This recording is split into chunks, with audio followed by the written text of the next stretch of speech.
Mauri ora in our headlines, more than 1,000 mourners turned out for the funeral of Kelston Boys High School student Stephen Dudley, who died after an altercation following rugby training last week. The ceremony focused on the 15-year-old's rich and full life and not on the tragic circumstances of his death. His father, Brett Dudley, told the packed school hall that Stephen was the best son a father could have had.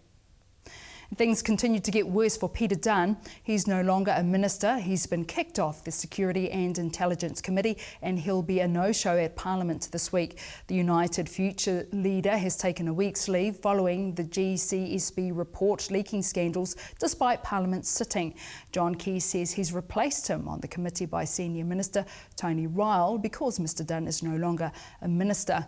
Meanwhile, insults have been traded in Parliament this afternoon after the Speaker allowed a snap debate on Peter Dunne's sacking and the GCSB leak. David Shearer was first off accusing the government of being propped up by two phonies, Peter Dunne and John Banks. Labor has lodged a complaint with the Privileges Committee into Mr Dunne's claim he did not leak the Kitteridge report.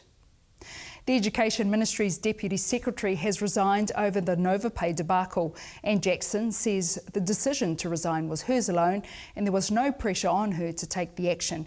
She says the Nova Pay report identifies shortcomings in areas she was responsible for as Deputy Secretary Schooling. In overseas news, Aucklander Michael Coppins has died in Thailand while attempting to rescue a couple who had passed out because of a gas leak. The 51-year-old died alongside a male Thai co-worker who both tried to rescue the husband and wife who were stuck inside a 3-storey ventilation chimney. The gas leak occurred at a biomass power plant south of Bangkok. The unconscious couple were later pulled to safety by other employees. And America's after the whistleblower who blew the lid on the extent of how it spies on its own people, but he's fled. Edward Snowden was in Hong Kong but left his hotel room after Hong Kong said it would hand him over to the US if asked to do so.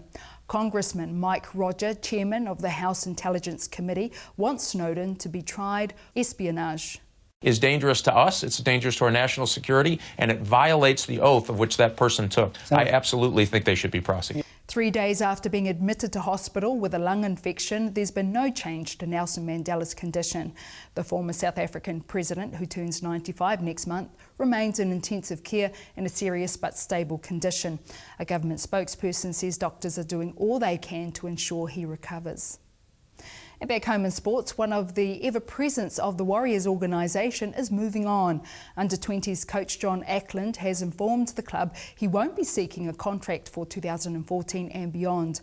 Ackland's coached the Junior Warriors to premiership titles in 2010 and 2011 after being the club's NRL assistant coach from 2006 to 2009.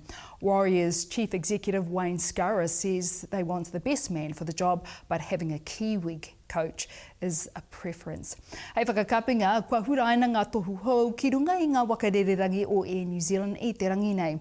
Ko te tohu punga o kawa a ngā tāhuhu o te rōpu turuhi o te motu me te tau hoko o hanga o Aotearoa e ki te ana.